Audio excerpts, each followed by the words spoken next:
जय जगत गुरु जय भारत। आप सभी भाई बहनों को मुझ पवन दास की तरफ से प्यार भरा नमस्कार, राम राम। जगत पिता पिता परमेश्वर सतगुरु रामपाल जी भगवान की सदा ही जय हो। एक भाई ने दास से सवाल किया था वीडियो देख के कि आपके गुरुदेव भगवान के मैंने सत्संग सुने थे यूट्यूब पे, और आपके गुरुदेव ने कहा कि द्वापर युग से पहले कोई जाति नहीं थी, कोई धर्म नहीं था। तो रावण का जन्म तो त्रेता युग में हुआ था, फिर रावण को पंडित क्यों कहा जाता है, रावण को ब्राह्मण क्यों कहा जाता है अगर जाति प्रथा उस समय नहीं थी तो? देखिए, रावण को पंडित कहा जाता था, ब्राह्मण कहा जाता था, लेकिन रावण को पंडित या ब्राह्मण एक जाति प्रथा के तहत नहीं कहा जाता था। रावण को उसके ज्ञान और उसकी विद्वता के आधार पे उसको ब्राह्मण कहा जाता था, उसको जो है वो पंडित कहा जाता था, क्योंकि रावण ने चारों वेद पढ़े थे। रावण त्रिलोकीय शंकर भगवान की भक्ति करता था, उसको केवल शंकर भगवान तक ही उसको नॉलेज था। शंकर जी से ऊपर और भी महादेव हैं, और भी भगवान हैं, ऊपर और भी सृष्टि है, और भी लोक हैं। शंकर जी तो बहुत छोटी सी शक्ति है। ये ब्रह्मा विष्णु महेश ये तीनों भाई हैं, दुर्गा इनकी माता है, और इनका जो पिता है वो काल है, जिसको मुसलमान धर्म में शैतान कहा जाता है। ये हमारे सभी जो है धर्मशास्त्र प्रमाण देते हैं, आने वाले समय में आपको जो है वो दिखाएंगे। तो रावण को जो पंडित कहा जाता था वो कोई जाति के तहत नहीं कहा जाता था, उसको उसके ज्ञान और उसकी विद्वता के आधार पर कहा जाता था। रावण अगर पंडित था तो फिर उसकी पत्नी मंदोदरी को पंडिताइन क्यों नहीं कहा गया? हमारे समाज में जो पंडित की जो पत्नी होती है उसको तो पंडिताइन कहते हैं। तो मंदोदरी को तो आज तक आपने नहीं सुना होगा किसी भी धर्मशास्त्र में, किसी भी ग्रंथ में, ना कभी रामायण में, कि भाई जो मंदोदरी थी वो पंडिताइन थी। रावण अगर ब्राह्मण था जाति से तो मंदोदरी को तो कभी भी ब्राह्मणी नहीं कहा, किसी ने नहीं कहा। तो रावण जो है वो विद्वान था, वेदों का जहां तक उसको ज्ञान था वो सर्वश्रेष्ठ ज्ञान था उस समय, इसलिए उसको ब्राह्मण कहा गया, उसको पंडित कहा गया है। और रावण एक ज्योतिषी भी था, बहुत बड़ा ज्योतिषी था वो, जिस कारण से भी उसको विद्वान कहा गया है, उसको पंडित कहा गया है। वरना विभीषण तो उसी का भाई था, विभीषण भी तो उसी का भाई था, उसको पंडित क्यों नहीं कहा गया किसी भी शास्त्र में, किसी भी वेद में? रामायण में उसको पंडित क्यों नहीं कहा गया, उसको ब्राह्मण क्यों नहीं कहा गया? तो ये बहुत सारे जो क्वेश्चन है ये भ्रमित करते हैं उन लोगों को जो लोग अपने धर्म के धर्मशास्त्रों से अपरिचित हैं, जिनकी रुचि नहीं है कि हमारा धर्म क्या है, धार्मिकता क्या है, हम क्या कर रहे हैं। बस उनका एक ही काम है जो अपने बाप दादाओं से, अपने परदादाओं से, आसपास के लोगों से, समाज से, गांव से, समाज से जो उन्होंने सीखा है।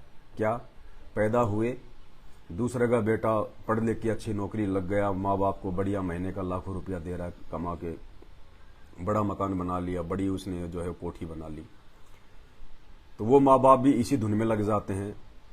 बच्चे को 15-20 साल तक जो वो पढ़ाते हैं उसके ऊपर लाखों रुपया वो खर्च करते हैं, केवल यही सोच के कि बड़ा होके 2 पैसे कमाएगा, घर चलाएगा, बस बड़ी कार ले आएगा, बड़ी कोठी ले आएगा, वो एक अच्छा नागरिक बने, देश के लिए कुछ करे, अपने लिए वो कुछ करे, सबसे पहले वो एक नेक और अच्छा इंसान बने। ये कोई माँ बाप नहीं सोचता। वो बड़ा होके नौकरी लग के चाहे चोरी से पैसे कमाए, चाहे भ्रष्टाचारी से कमाए, चाहे वो मिलावट करके कमाए, चाहे वो रिश्वत लेके कमाए, माँ बाप को सिर्फ पैसों से मतलब है। क्यों? क्योंकि वो माँ बाप, ये समाज, ये देश अभी धर्म और धार्मिकता की परिभाषा से लाखों कोस दूर है। किसी को इस बात का मालूम ही नहीं है कि हम क्यों पैदा हुए हैं, क्यों मर रहे हैं, हमारा क्या मकसद था यहाँ पे आने का। ये 84 लाख प्रकार की योनियां हैं, गधे, कुत्ते, सुअर, मक्खी, मच्छर, कीट, पतंग, ये क्यों इतना दुख भोग रहे हैं, क्यों इतना ये कष्ट भोग रहे हैं? पेट तो परमात्मा उनका भी पालता है, वो कौन सा काम करते हैं? चलो आप तो काम करते हो, मजदूरी करते हो, पता नहीं क्या क्या अड़ंग बड़ंग करते हो।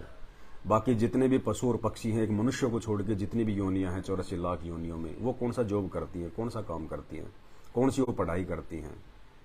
कुछ नहीं। लेकिन परमात्मा उनका भी पेट भरता है, और वो इंसान से कई गुना ज्यादा खाती हैं, फिर भी परमात्मा उनका पेट भरता है। इंसान के 2 बच्चे पैदा किया हो जाए, चिंता हो जाती है, शादी कैसे करूंगा, इनकी पढ़ाई लिखाई कैसे करूंगा, इतना खर्चा कहां से लाऊंगा। और जानवरों के इतने बच्चे हो जाते हैं, इंसानों से कई गुना ज्यादा खाते हैं, उनको कोई टेंशन नहीं, कोई चिंता नहीं। तो समझो इन चीजों को। जब तक आप अपने धर्म के धर्म ग्रंथों से परिचित नहीं होगे तब तक आप जी किसी भी चीज को नहीं समझ पाओगे। और ये अनमोल मानव शरीर जो परमेश्वर ने आप और हमें दिया है, ये केवल भक्ति के लिए दिया है, परमात्मा की प्राप्ति के लिए दिया है। लेकिन परमात्मा की प्राप्ति उस समय होगी जब सबसे पहले हम उस परमात्मा को समझ पाएंगे कि परमात्मा है कौन।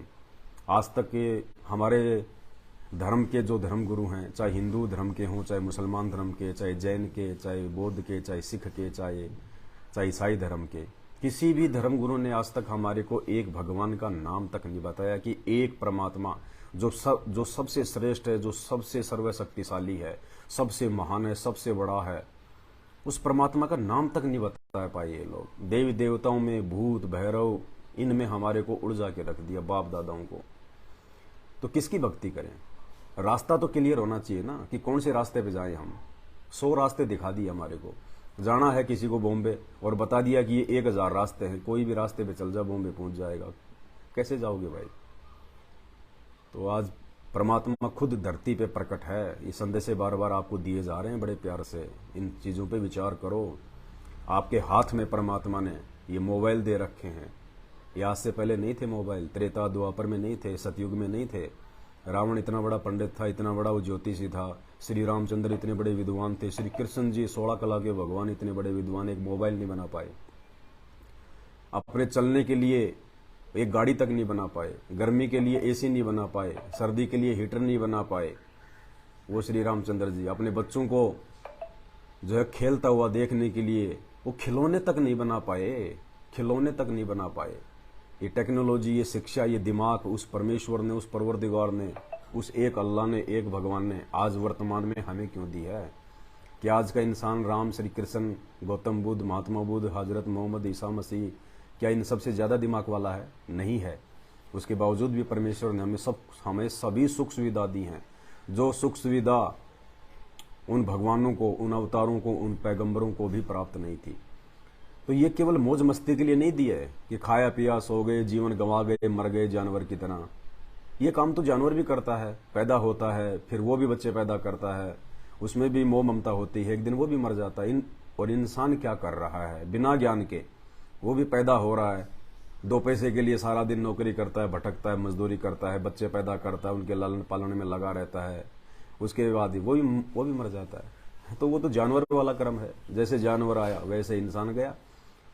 तो बिना भक्ति के जानवर में इंसान में कोई अंतर नहीं है। जीवन बर्बाद जानवर की तरह। और इस जीवन को अगर आबाद करना है तो संत रामपाल जी के सत्संग सुनना शुरू कीजिए। आपको अध्यात्म से संबंधित छोटी छोटी बातें इतनी आसानी से समझ में आ जाएंगी। आप 1 महीने उनके सत्संग सुनिए, रोजाना 1 घंटा या आधे घंटे, जब भी आपको समय मिले, अपने काम पे आते समय, जाते समय, रात को खाना खाने के बाद थोड़ा विश्राम करते समय, आधा घंटा 1 घंटा आप उनके सत्संग सुनना शुरू कीजिए।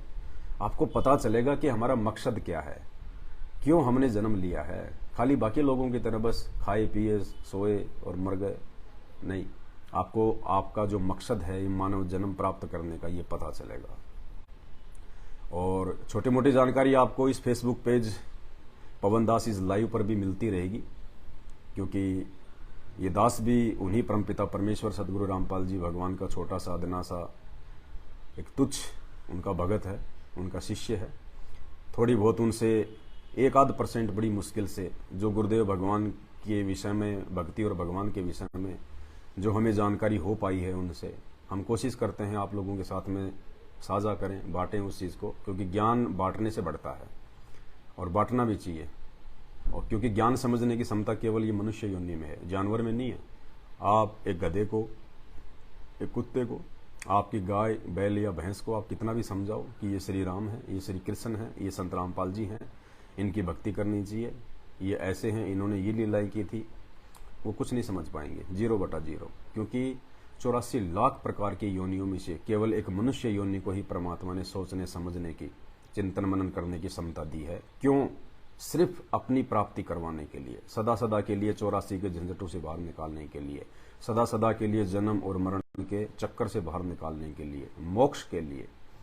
तो आज वो परमपिता परमेश्वर, सारी सृष्टि का रचनहार, कुल मालिक, असंख्य ब्रह्मांडों का स्वामी, जगत गुरु, तीनों लोकों में प्रवेश करके सबका पालन पोषण करने वाला, राजाधिराज, आत्माधार, नाथों का नाथ, देवों का देव महादेव, सर्वेश्वर महेश्वर मृत्युंजय अजरो अमर आदि अनादि सनातनी प्रभु जगत पिता जगदीश्वर 1008 की उपाधि के वास्तविक अधिकारी अकाल मूर्त स्वरूपी राम वासुदेव सर्वगतम ब्रह्म परम पूज्य प्रथम पूज्य परम पुरुष परम धनी परम दयालु हक्का कबीर सत्य कबीर जगत का तारणहार जगत का मुक्तिदाता संत शिरोमणि अल्लाह अकबर अल्लाह ताला पैगंबरों का पैगंबर अवतारों का अवतार सर्व सृष्टि का रचनहार सतगुरु रामपाल जी भगवान जिनका वैदिक नाम है कबीर देव। वेदों में इस परमेश्वर का नाम है कबीर देव। वो कबीर देव आज स्वयं आप और हम सभी आत्माओं के उद्धार के लिए उत्थान के लिए संत रामपाल जी के रूप में धरती पे अवतरित है, धरती पे प्रकट होके आ चुका है, धरती पे विद्यमान है। उन्हें आप अपने जैसा हाड़ मांस का व्यक्ति ना समझना, अपने जैसा कोई सामान्य व्यक्ति ना समझना। ये परमेश्वर है, ये अपना भेद हर किसी को नहीं देता है। इसके विषय में जानने के लिए इनके विचार सुनने पड़ेंगे, इनके सत्संग सुनने पड़ेंगे। आने को तो आज से पहले जितने भी अवतार हिंदू धर्म में आए हैं, जितने भी पैगंबर मुसलमान धर्म में आए हैं, वो भी एक इंसानी बन के आए हैं। वो जानवर बन के नहीं आए थे, सर पे सींग और पीछे पूंछ लगा के नहीं आए थे। जो भगवान आता तो कोई नया ड्रामा करके आता है। भगवान अगर इंसानों के लिए आता है, इंसानों को समझाने के लिए आता है, तो इंसान जैसा ही बन के आता है, ताकि हम उसकी भाषा समझ सकें, हम उनके इशारे समझ सकें, हम उनके संकेत समझ सकें। वो हमारे बीच में बैठ के हमारे को ज्ञान समझा सके। भगवान तो शेर भी बन के आ जाएगा, आप बैठा लोगे अपने बीच में, सुनोगे उनके प्रवचन, टट्टी पेशाब एक हो जाएगी। जैसे लोग कहते हैं ना, दुर्गा है मेरी माँ, अम्बे है मेरी माँ, और नवरात्रे करेंगे किस लिए कि हमें माता दर्शन दे, माता दर्शन दे, माता हमारे घर पे आए। अब माता घर पे आएगी तो किस चीज़ पे बैठ के आएगी? मर्सिडीज पे बैठ के आएगी या शेर पे बैठ के आएगी? शेर पे बैठ के आएगी। अगर रात्रि के समय आदमी अकेला कहीं जा रहा हो, सामने से अगर कोई ढंग सा अगर कोई कुत्ता आ रहा हो, तो आदमी वो गली पार नहीं करता है। और वो कह रहा माता मेरे घर पे आ जाए। माता आएगी तो कुत्ते पे बैठ के नहीं आएगी, वो शेर पे बैठ के आएगी। जब तुम कुत्ते से इतना डर रहे हो तो शेर को देख के तुम्हारी हालत क्या हो जाएगी? ये सब ड्रामेबाजी है, सब ड्रामेबाजी है, फॉर्मलिटी, देखा देखी। हमारे बाप दादा कर रहे थे, हम भी कर रहे हैं, हम भी कर रहे हैं, बस और कुछ नहीं। ना उस माता के बारे में किसी को पता, ना भगवानों के बारे में किसी को पता, ना अवतारों के बारे में किसी को पता। जितना सुन रखा है एक दूसरे के मुंह से, झूठा या सच्चा, बस उतना ही हमने मान रखा है, उसी झूठ को हम लोग आगे फैला रहे हैं। तो ये सत्यता बताने के लिए आज धरती पे खुद परमात्मा कबीर देव सतगुरु रामपाल जी के रूप में प्रकट हैं, सह शरीर। ये किसी माँ से जन्म लेके नहीं आए। लग रहा होगा ये चरम दृष्टि है ना, परमात्मा इसको धोखा देता है, इसको धोखा देता है परमात्मा। दुनिया को लगता है माँ के पेट से आया है, माँ के गर्भ से आया है, हाड़ मांस जैसा है, अपने जैसा नहीं। ये परमेश्वर है, इसकी तेज पुंज की देह है, नूरी देह है, नूरी देह। जिस परमेश्वर ने पूरी दुनिया को पैदा किया है, उसको पैदा करने की क्षमता दुनिया की किसी माँ में नहीं है। इस बात को बहुत रेयर लोग जान पाएंगे। बड़े जो बिरले होंगे, वो कोई बिरले होंगे जो इस भेद को, इस रहस्य को जान पाएंगे, और वो बिरले ही यहाँ से अपना जन्म और मरण का पीछा छुड़वाएंगे। हाँ, अंत में जब संत रामपाल जी यहाँ से जाएंगे अपना लीला पूरा करके, अपना जो भी उन्होंने जो फिक्स कर रखा अपना समय, उसके बाद तो दुनिया रोएगी, पछताएगी। क्योंकि ये साधारण रूप से नहीं जाएंगे कि 4 आदमी पकड़ के इनके अर्थी को शमशान में ले जाएंगे, इनकी अस्थियां जला देंगे, राम नाम सत्य करेंगे। नहीं, ये परमेश्वर जैसे आया था सह शरीर, वैसे ही सह शरीर जाएगा। अंत में देख लेना, दुनिया हाथ मलती रह जाएगी, रोएगी फिर दुनिया। कि समय रहते यदि हम उनके सत्संग सुनना शुरू कर देते, उनकी बातों पर विचार करते, तो आज ये दिन ना देखने पड़ते। भगवान हाथ से निकल गया। हम फिर 84 लाख योनियों में जाएंगे, फिर हम गधे कुत्ते सूअर बनेंगे, फिर 84 लाख योनियों के बाद। एक कुत्ते का जीवन देखो आप, एक कुत्ता 10-12 साल जीता है, 10-12 साल में कितने कष्ट उठाता है। सर में खुजली, कीड़े पड़ जाते हैं, सारे शरीर के बाल उड़ जाते हैं, घर घर जाता है, एक एक टूक के लिए फिरता रहता है। कहीं से रोटी मिली, कहीं पे उसको डंडे मिले, किसी दिन खाना नहीं मिला तो गांव के बाहर जाएगा, लैट्रिन खाएगा, और फिर मौत कैसे होती है उसकी? सर में कीड़े पड़ के या फिर रोड पे एक्सीडेंट होके। एक कुत्ते का जीवन ऐसा है। और उसके बाद 84 लाख योनियां, गधे बन गए, फिर कुम्हार के नीचे सारा दिन मेहनत, सारा दिन। बैल बन गए एक किसान के नीचे, ऊंट बन गए एक किसान के नीचे, कई क्विंटल माल ढोएगा, खेत जोतेगा। खाने को क्या मिलेगा? सूखा भोजन, सूखा, और टाइम टू टाइम मिलेगा, टाइम टू टाइम। अब तो चाहे दिन में 20 बार जूस पी लो, 20 बार तुम चाय पी लो, 20 बार तुम खाना खा लो, 56 प्रकार के भोग खा लो, उस समय टाइम टू टाइम मिलेगा, टाइम टू टाइम, चाहे भूखे मरो चाहे जो मर्जी करो। तो उन महा कष्टों से बाहर निकालने के लिए आज संत रामपाल जी खुद धरती पे आया। ये अल्लाह है, अल्लाह, परमात्मा, भगवान, प्रभु, राम, रब, गॉड, कुछ भी कहो इसको, आज धरती पे आया हुआ है। तो भाई और बहनों, आंखें खोलो। हम कोई पागल नहीं है यार, हम भी आपकी तरह इंसान हैं, हम भी पढ़े लिखे हैं, मूर्ख नहीं हैं, हम भी इसी समाज में रहते हैं, हम भी टेक्नोलॉजी का जो है वो यूज कर रहे हैं। समझो इन बातों को क्यों कह रहे हैं। अगर कोई कह रहा है तो उसकी बातों पे थोड़ा विचार करना चाहिए। अगर आपको लगे कि वास्तव में सही है, उन बातों की जो है वो जांच करो आप, क्योंकि जो धर्म होता है उसकी जानकारी हमारे धर्मशास्त्रों में होती है। भक्ति और भगवान की यदि आपको पूर्ण जानकारी चाहिए तो आपको शास्त्र देखने पड़ेंगे, दूसरा कोई तरीका नहीं है। एक बच्चे को यदि एमबीबीएस बनना है तो उसको एमबीबीएस की बुक्स पढ़नी पड़ेंगी। उसका पड़ोसी जो मर्जी उसको कहे कि सुई कान में लगा दे, सुई आंख में लगानी चाहिए, वो ये बातें नहीं मानता। उसको पता है कि डॉक्टर बनना है तो डॉक्टर की जानकारी एमबीबीएस की पुस्तकों में मिलेगी। इसी प्रकार भक्ति और भगवान की यदि पूर्ण और यथार्थ जानकारी चाहिए तो किसी पंडित, किसी मौलवी, किसी काजी और किसी पादरी की बातों में नहीं। पहले ये देखो हमारे धर्मशास्त्रों में क्या लिखा हुआ है, भक्ति और भगवान से संबंधित जो ग्रंथ है उनमें क्या लिखा हुआ है, और उनको उनके अंदर जो लिखा हुआ है क्या वास्तव में हमारे जो धर्मगुरु हैं क्या वो उनके अनुसार हमारे को ज्ञान दे रहे हैं, हमारे को बता रहे हैं। तो विचार करना पड़ेगा इन बातों पे। बाकी ना बेटा साथ जाएगा, चाहे कितना प्यारा है, कितना पैसा कमा रहा है, चाहे तुमने अपनी कोठी बनाने में लाखों करोड़ों अरबों रुपए बर्बाद कर दिए, छत पे तुमने पार्किंग कर रखी है हेलीकॉप्टर की, जब यहाँ से जाओगे ना एक टाइल भी उखाड़ के नहीं लेके जा पा। ध्यान रखना कितना ही तुम्हारा बैंक बैलेंस है, अरबों का, खरबों का, करोड़ों का, एक चवन्नी साथ नहीं जाएगी। चवन्नी सिकंदर था जिसने पूरी दुनिया के ऊपर जिसने राज किया था, पूरी दुनिया को जिसने जीत लिया था। अंत में जवानी में अकाल मौत मरा, बुखार से मरा, बीमारी से मरा, क्योंकि भगवान का सारा नहीं। जितनी लोट खसोट की उसने, जितने लोगों को मारा, परिणाम तो भोगना पड़ेगा। राम किसी को मारे नहीं, मारे तो हत्यारा राम, अपने आप ही मर जाएंगे कर कर खोटे काम। जब तक इंसान को भगवान की जानकारी नहीं, परमात्मा की जानकारी नहीं, तब तक वो धार्मिक हो ही नहीं सकता। वो चाहे कितना ही दान पुण्य करे, कितने मंदिरों में जाए, कितना ही मस्जिद में जाए, कुछ भी करे, आपको कितना ही अच्छा लगता हो, लाल पीले कपड़े पहनता हो, माथे पे वो तिलक लगाता हो, लेकिन धार्मिकता लेस मात्र भी नहीं है उस आदमी में। कब वो अपना असली रंग दिखा देगा, आप हैरान रह जाओगे कि ये तो बड़ा अच्छा भगत दिखाई देता था, 2 मिनट में इसके तो तेवर बदल गए। तो सिकंदर ने पूरी दुनिया जीत ली, और अंत में जब उसका मरने का समय आया तो उसने विचार किया कि मैंने क्या पाया, कुछ नहीं पाया। मेरा इतना बड़ा साम्राज्य है, इतने सैनिक हैं, इतनी धन दौलत है, इतनी बीवियां हैं, मैं क्या लेके जा रहा हूं, कुछ नहीं। शरीर भी साथ नहीं जा पाएगा, ये भी पाव भर मिट्टी बन जाएगी, राख बन जाएगी। तो उसने अपने मंत्रियों से कहा था कि जब मैं मरूं और जब मेरी तुम अर्थी शमशान घाट में लेके जाओ, मेरे दोनों हाथ अर्थी से बाहर निकाल देना और उनको जो है खुला छोड़ देना, हाथों को यूं छोड़ना खुला, मुठ्ठियां बंद मत करना।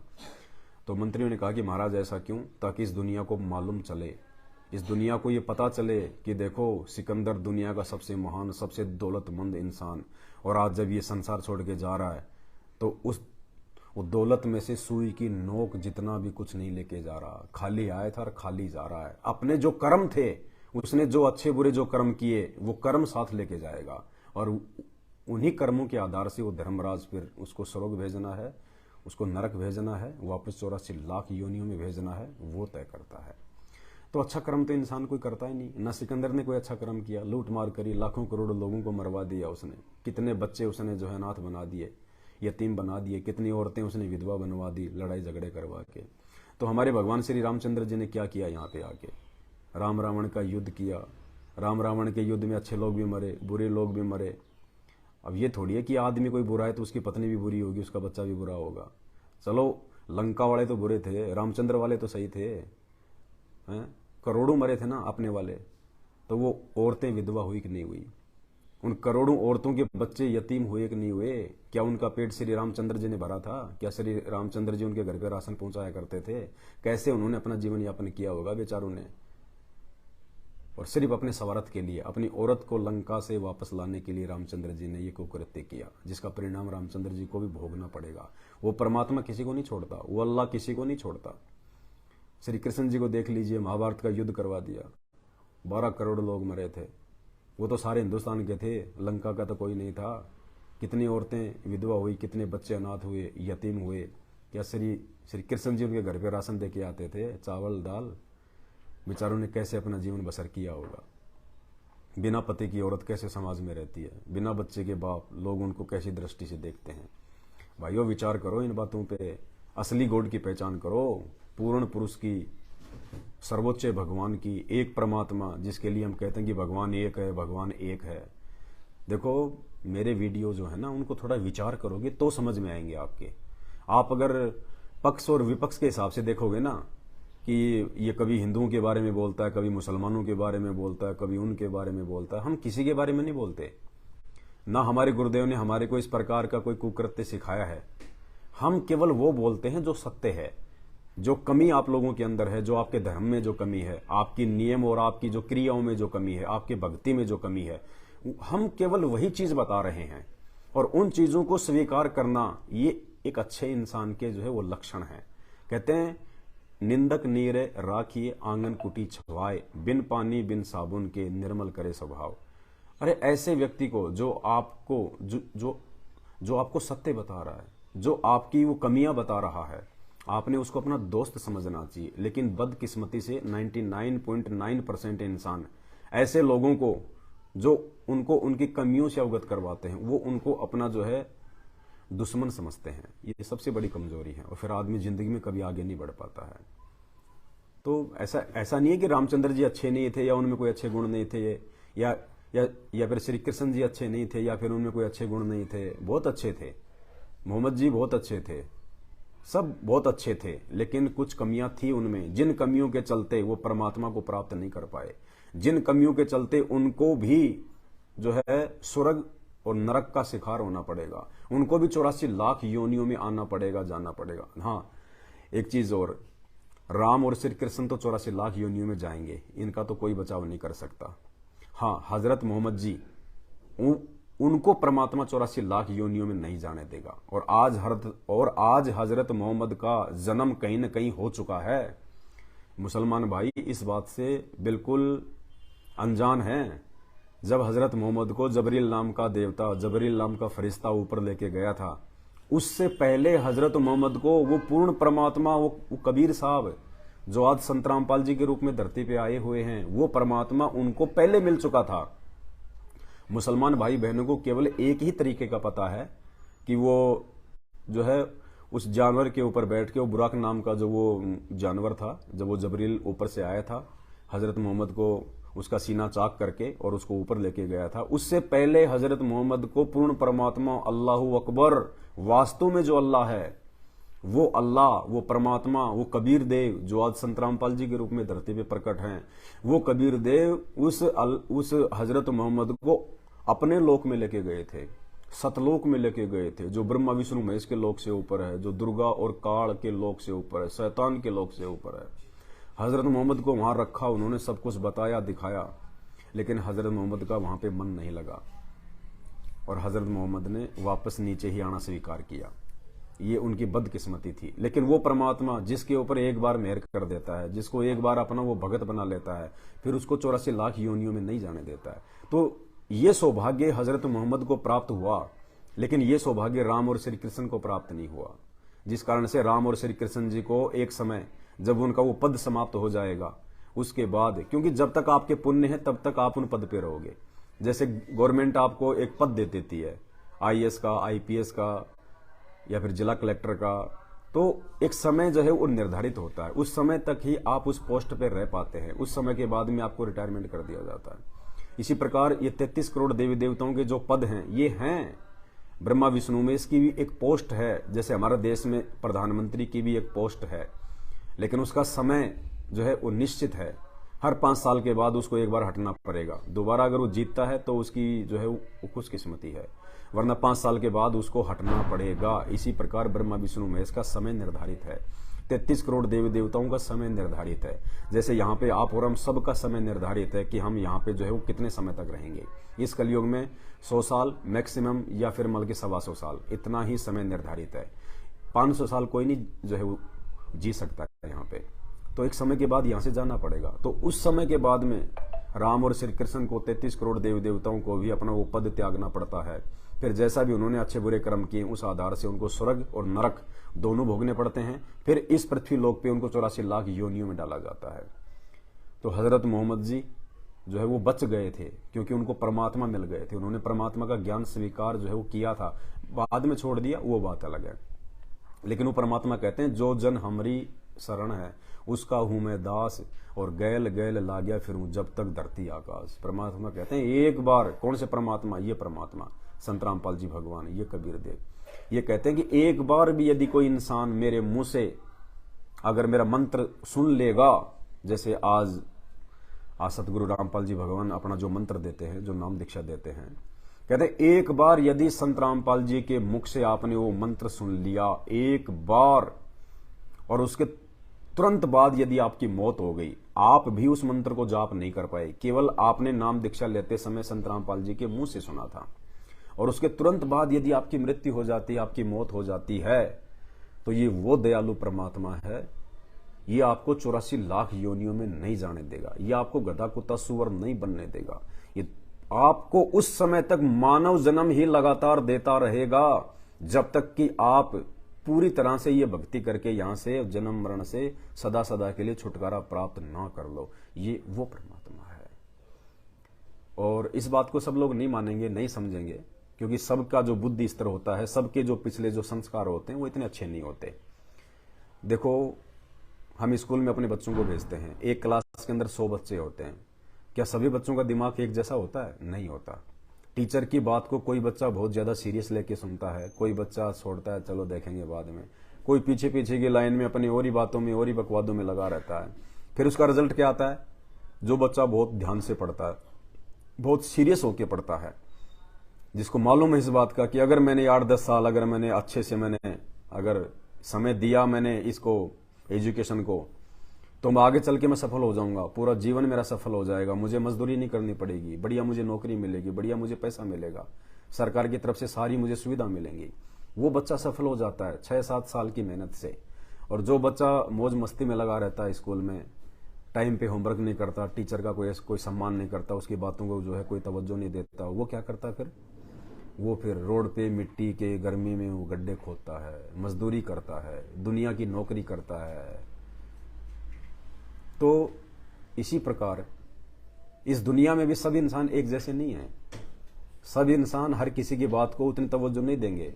बहुत ही थोड़े लोग होते हैं जिनको हम समझदार कह सकते हैं, वो रेयर पर्सन होते हैं, बिरले होते हैं वो। तो सबको हमने समझाना भी नहीं है, पूरी दुनिया का हमने ठेका भी नहीं ले रखा कि सब लोग मेरी बात सुने, मेरी बात समझें। नहीं, सब लोग तो जिस समय हजरत मोहम्मद जी आए थे उनकी बात भी नहीं सुनी, उनके ही घर वाले, उनके ही वंश वाले, उनके ही रिश्तेदार, यहां तक कि उनका खुद का समधी, उनकी जो 4 जो बेटियां थी, तो और उन्होंने अपनी 2 बेटियां जो एक ही घर में ब्याही थी, उन 2 बेटियों का जो समधी था, जो उनका ससुर था, अबू लहम नाम था या क्या नाम था, कुछ ऐसा था, वो तक उनका दुश्मन हो गया था। वो कुरैशों के चक्कर में आके हजरत मोहम्मद से इतनी ज्यादा जो है बेअदबी किया करता था, गालियां निकाला करता था, कंकर मारा करता था उनको। उनके खुद के जो कबीले वाले थे वो उनके दुश्मन हो गए थे कि तूने जो है अपने बुजुर्गों के रीति रिवाजों को छोड़ दिया, तुमने ये बुतों को पूजना छोड़ दिया, मूर्तियों को पूजना छोड़ दिया, तू तो केवल एकेश्वरवाद की ओर आगे बढ़ रहा है, एक ही अल्लाह की तू इबादत करता है। राम और श्री कृष्ण जी आए, घर वाले उनके दुश्मन हो गए थे भाई, बाहर वाला कौन सुनता, घर वाले उनके दुश्मन। मामा कंस, मामा जन्म लेते ही श्री कृष्ण जी का मामा उसका दुश्मन, माँ के पेट से ही उसका दुश्मन। फिर कभी जरासीन, काल्यावन, पूतना, पता नहीं कौन कौन, चानौर, सब उसके दुश्मन। बेचारा पूरी जिंदगी लड़ाई झगड़े में फंसा रहा, पूरी जिंदगी लड़ाई झगड़ा। रामचंद्र जी का जीवन देख लो, राजा का बेटा था, फिर भी 14 साल जंगल में, रावण सीता उठा ले गया, 10 साल सीता रावण की जेल में रही अशोक वाटिका में, करोड़ों लोग मरवा के वापस लाया, फिर भी चैन से नहीं रह पाया। एक धोबी ने ताना मार दिया, गर्भवती सीता को जंगल में निकाल दिया, वहीं पे उसके बेटा बेटी हुए, बेटी नहीं हुई, वहीं पे उसके बेटे हुए 2, लव और कुश। कुश तो महर्षि वाल्मीकि ने अपनी शब्द शक्ति से पैदा किया था, एक घास के तिनके से। लव सीता का बेटा था। और फिर कुछ समय बाद में जब वो जवान हो गए, उन्होंने सारी शिक्षाएं प्राप्त कर ली, फिर क्या, बाप बेटों की आपस में लड़ाई हो रही है। बताओ, अरे जो बाप बेटे आपस में लड़े, जो चाचा बेटे आपस में लड़े, वो आदमी कभी सुखी हो सकता है? जिसकी औरत जंगल में भटक रही हो, हैं, कहां से वो सुखी होंगे? और रामचंद्र जी उनसे युद्ध करने के लिए अपनी सेना भेज रहे हैं, फिर कहते हैं अंतर्यामी राम, अंतर्यामी राम। क्या उनको ये भी नहीं पता था कि तेरे बेटे हैं? फिर भी अपने बेटों को मारने के लिए सेना भेज दी, क्योंकि उन्होंने उनका घोड़ा पकड़ लिया था अश्वमेध का। भाई और बहनों, जितने भी पैगंबर मुसलमान धर्म में आए हैं, हजरत मूसा से लेके हजरत मोहम्मद तक, और जितने भी अवतार हिंदू धर्म में हुए हैं, ये सब के सब आप और हमारी तरह इंसान हैं, ये जीव हैं, जीव। यहां पे इन्होंने अच्छी भक्ति की, अच्छी भक्ति करके जब इनका शरीर छूटा, ये शैतान के पास गए, धर्मराज के पास गए, तो जैसी इनकी भक्ति कमाई थी, उस आधार से इनको पोस्टें दे दी। तू ब्रह्मा बन गया, तू विष्णु बन गया, तू शंकर बन गया, तू देव देवता बन गया, वो बन गया, छोटे मोटे कोई जो है वो गण बना दिया। और जब इनका बैंक बैलेंस समाप्त हो जाता है, जब इनकी भक्ति समाप्त हो जाती है, फिर इनको नीचे पटक दिया जाता है, क्योंकि फिर इनको आना यही पड़ेगा धरती पे, क्योंकि ये जो ये पृथ्वी है, ये कर्म क्षेत्र है। जैसे आपने खूब मेहनत की 8-10 महीने, और आपने लाखों रुपया आपने जमा कर लिया, फिर जब गर्मी आई तो 2 महीने आप अपने परिवार को लेके कहीं दूसरे जगह पे चले गए मौज मस्ती के लिए, मनाली चले गए, कुल्लू चले गए कि वहां पे ठंड है, आप जी शिमला चले गए। 8-10 महीने आपने कमाई करी, जो पैसा आपके पास में था वो पैसा लेके अपने बच्चों को लेके 2 महीने की छुट्टी मनाने के लिए आप वहां चले गए। वहां जाके आपने कोई होटल ले लिया किराए पे। होटल में आपको होटल वाला कब तक सुविधा देगा? जब तक आपके पास में पैसे हैं, जब तक आपके पैसे होटल में जमा हैं। और जिस दिन आपके पैसे खत्म होने वाले होंगे, एक दिन पहले आपको वार्निंग दे देंगे, भैया या तो पैसे और जमा करो या कल होटल खाली करो। यही हालत है इन देवी देवताओं की, ब्रह्मा विष्णु महेश की। जब ये इस पृथ्वी पे आप और हमारी तरह आते हैं, उस समय इनको भी भक्ति करनी पड़ती है, सारे काम करने पड़ते हैं, बाल बच्चे जो भी सब कुछ, रिश्तेदारियां सब करना पड़ता है, और इन्होंने किया। और यहां पे जो भक्ति ये करते हैं, और उस भक्ति का जो धन जो इनके पास में जो जमा होता है, फिर मरने के बाद जब हम सभी इंसान ऊपर जाते हैं, तो वहां वो धर्मराज, फिर वो होटल है, वो स्वर्ग, उस होटल में, उस स्वर्ग में हमारे को उसी समय तक जो है वो रखा जाएगा, जब तक हमारे पास में वो भक्ति धन है जो हमने इस पृथ्वी पे कमाया है, तब तक हमारे को स्वर्ग में रखेगा। जैसे हमारे पुण्य समाप्त होंगे, वहां से वार्निंग दे देंगे, भैया जाओ अब यहां से, तुम्हारा टाइम हो गया पूरा। फिर कहां ठोकेंगे उनको? नरक में। नरक भोगने के बाद फिर 84 लाख योनियों में वापस, फिर 84 लाख योनियों में गधे कुत्ते सुअर, फिर एक मानव जन्म मिलेगा।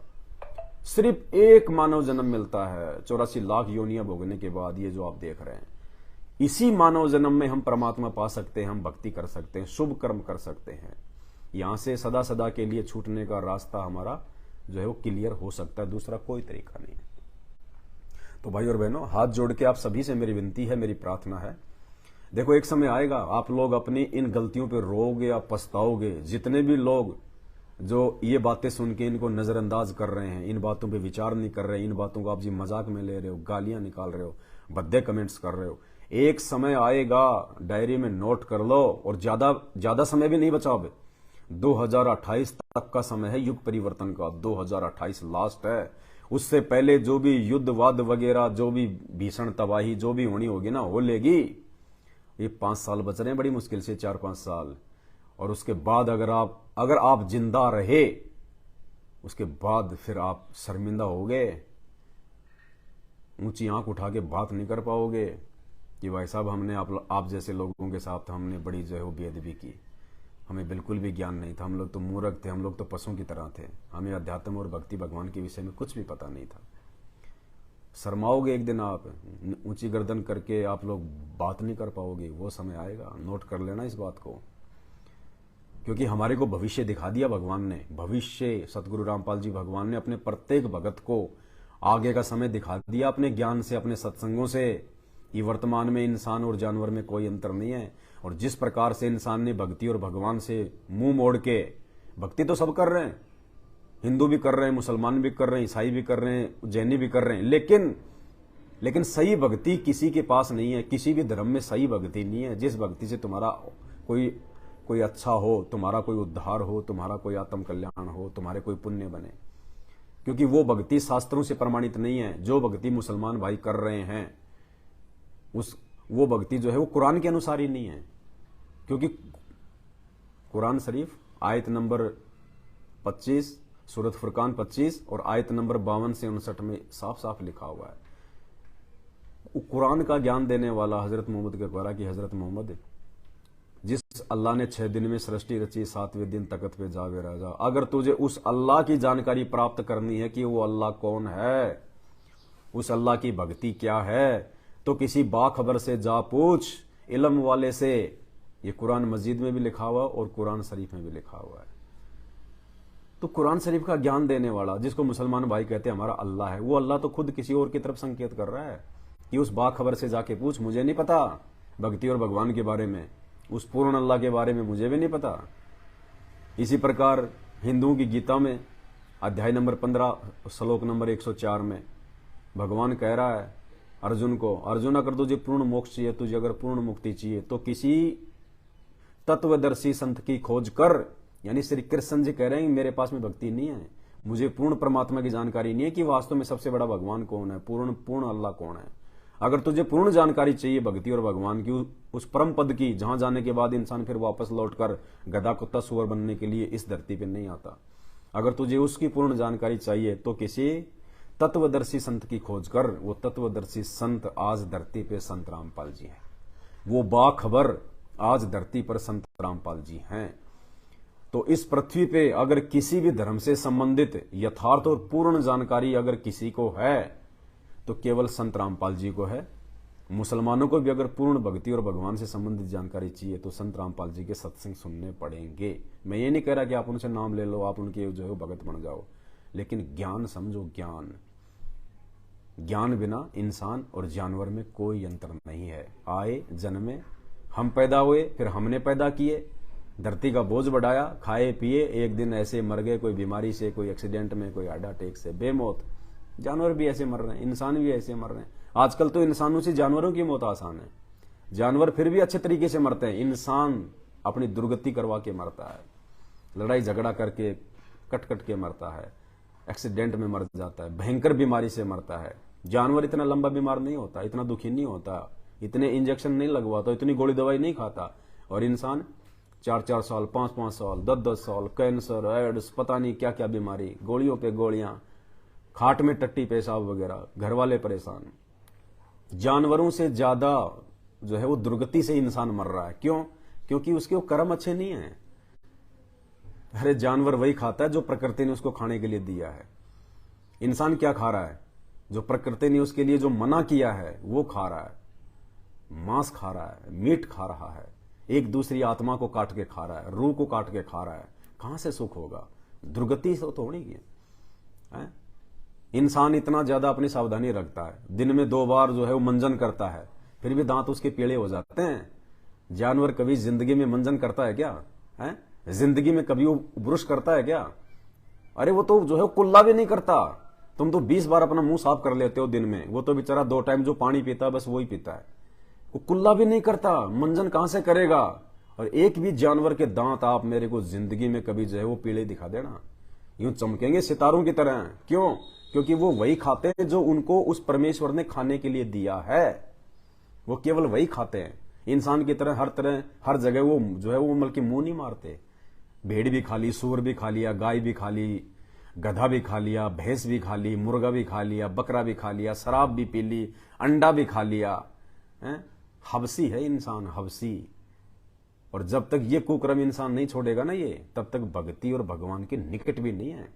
परमात्मा तो ऐसे निकम्मों की शकल भी देखना जो है वो पसंद नहीं करता, चाहे वो किसी भी धर्म में हो। ऐसे मांसाहारी और शराबी, जुआरी, ऐसे इंसानों को तो परमात्मा ठोकर मारता। ठोकर, दूर से ले जाओ इस नालायक को, इसको जहन्नुम में डालो, इसको नरक में डालो।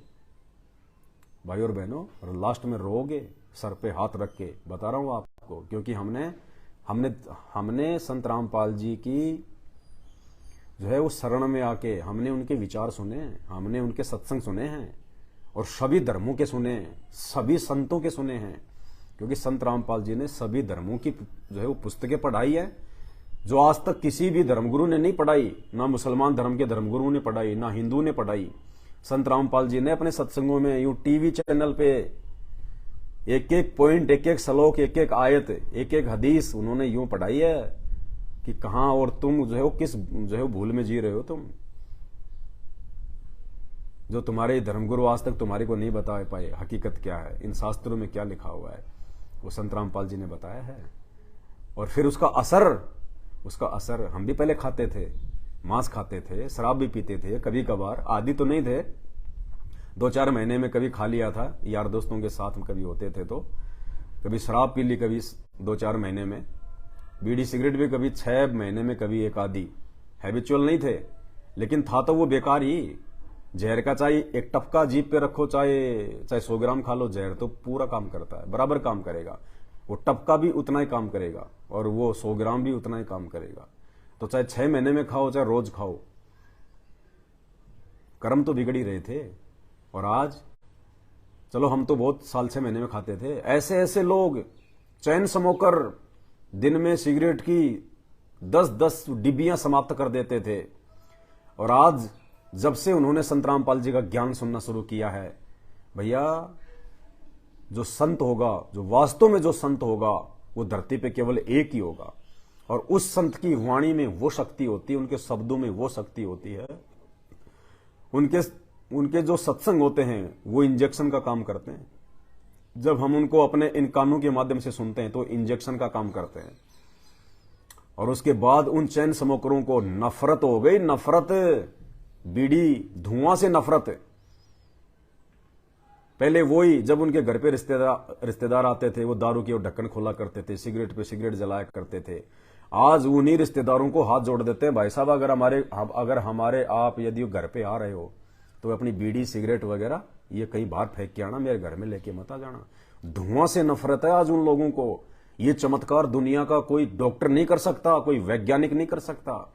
ये केवल संत के शब्द में शक्ति होती है, संत के जो है शब्द में शक्ति होती है। मांस खाने वाले लोग, पता नहीं कितने मुसलमान भाइयों ने संत रामपाल जी से नाम लिया हुआ है, जो पहले मांस खाया करते थे, बकरीद मनाया करते थे।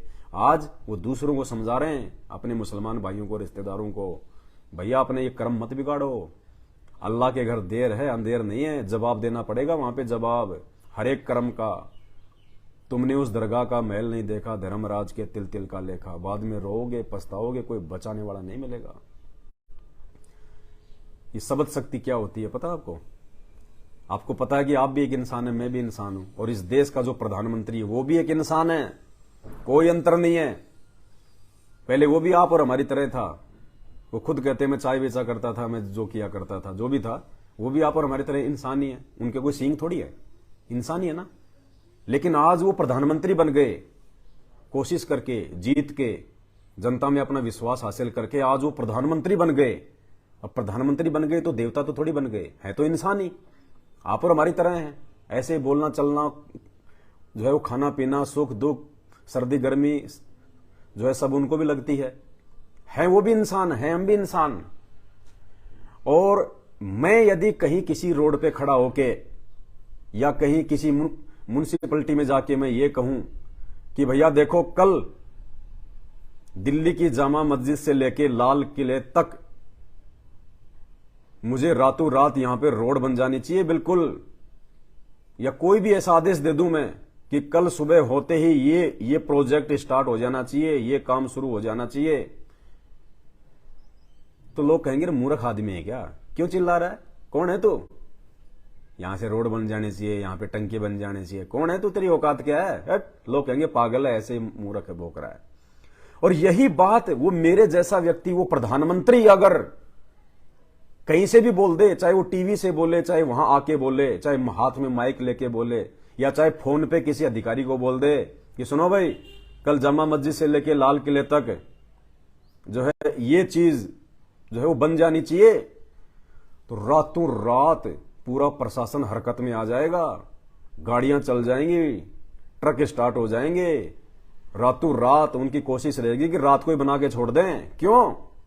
अरे वो भी तो इंसान ही है, और मैं भी इंसान था, मेरी बात तो किसी ने समझी नहीं, मेरी बात को किसी ने वैल्यू नहीं दी।